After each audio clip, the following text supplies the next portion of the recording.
Gathered today about the protest that we are going to be having it. Let's hear from you what your concerns are.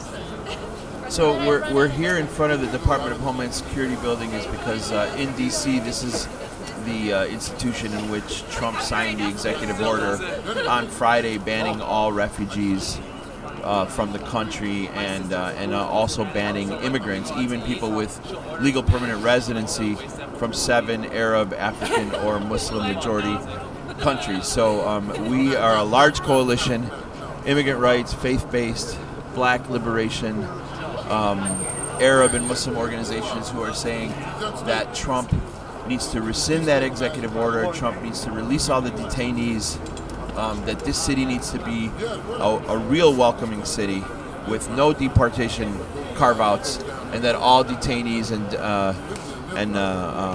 and deportations must end immediately. Those are our demands, the demands of this large and very broad and very diverse coalition. This is the message to the president to rescind that executive order, and the government in general to end this, these racist policies. I mean, we knew that we were going to have to deal with this, anti-women and anti-black and anti-immigrant agenda from this racist president, and we need to fight back. The theme is unity and resistance, and that's what we've been seeing in Chicago and across the country. 15,000 people marched in Minneapolis, St. Paul yesterday. We shut down the airport on Saturday night. We were there again on Sunday night. People are at the JFK and airports all across the country, and hundreds of thousands across the world even. So that's the message, that we're not accepting, we won't accept this racism. An attack on one of our communities is an attack on all of us, and again, very broad and diverse support for our community, but understanding that it's not just an Arab and Muslim issue.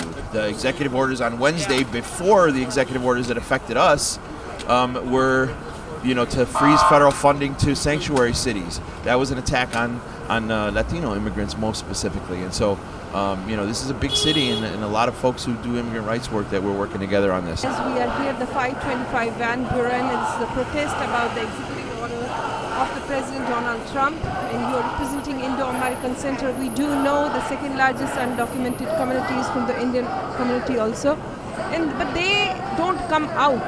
We don't see much of the visibility and the presence also. So let's hear about the coalition that we have joined today from the Indian community. Yes, we do have one of the largest undocumented populations. In fact, the city of Chicago created an immigration legal defense fund, and Indo-American Center with other partners like the National Immigration Justice Center and Resurrection Project are part of that.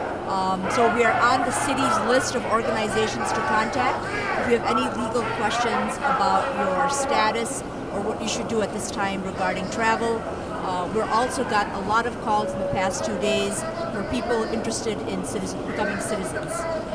So what do we see in today's? Because the press conference was pretty successful. Now there is a march.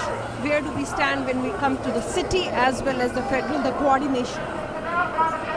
Well, the great thing about Chicago is there's a huge coalition of African Americans, Latinos, Jewish community. All the communities really in Chicago have banded together to support each other during this time. We wish you all the best, ma'am. Good luck and thank you.